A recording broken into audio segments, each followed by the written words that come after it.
homework. How do we suss out idolatry in our lives? How do we find out where we struggle with this? Number one, what preferences do I make sacrifices to meet? What preferences do I make sacrifices to meet? We could say, whose preferences do I make sacrifices to meet? There's a difference between needs and preferences, right? Making 2 meals because little Johnny doesn't like it, well, that's a preference, okay? It's not an allergy or something, it's a preference. And it might not be good for little Johnny to learn that the whole world makes sacrifices for their preferences. Well, they like ketchup instead of barbecue sauce and we put both on the table. Not so much, right? What about someone who says, I make sacrifices for everybody? I make sacrifices for everybody. Well, perhaps you worship yourself or people because you want everybody to like you. It could be people-pleasing. Maybe you make sacrifices for money or for work, which would point to money and possessions being an idol.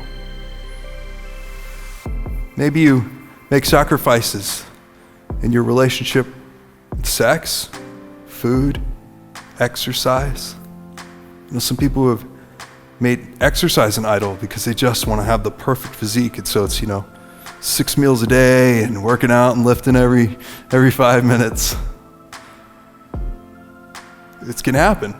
Or for sex, doing whatever you need for that relationship or to control someone, relationship with food.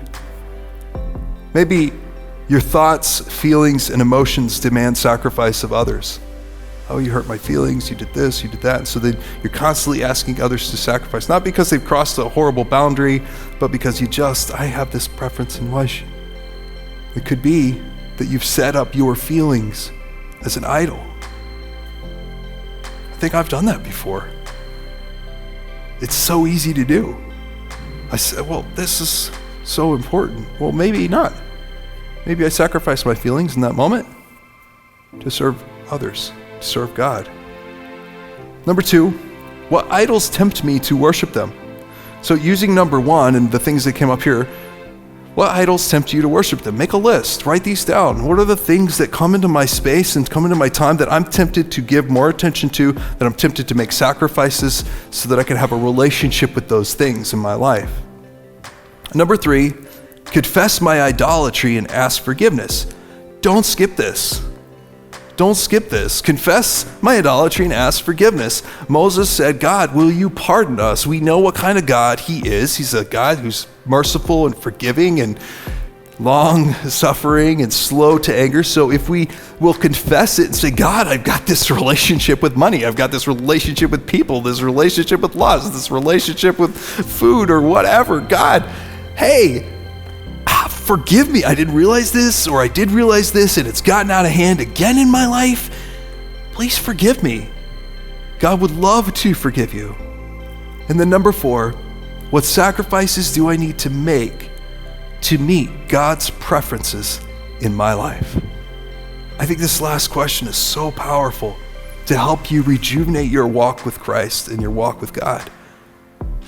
The way to stop worshiping idols is to start worshiping God. The way to stop worshiping idols is to start worshiping God. And you might think, and here's a bonus question, what are God's preferences? Do you know? Have you hung out with him enough to know what he likes? Is he a barbecue sauce or a ketchup God? I think that's silly, but we know all these little things about each other, and I don't know that God eats either of those, so, But what are his preferences? What does he expect in my life? What does he expect in your life?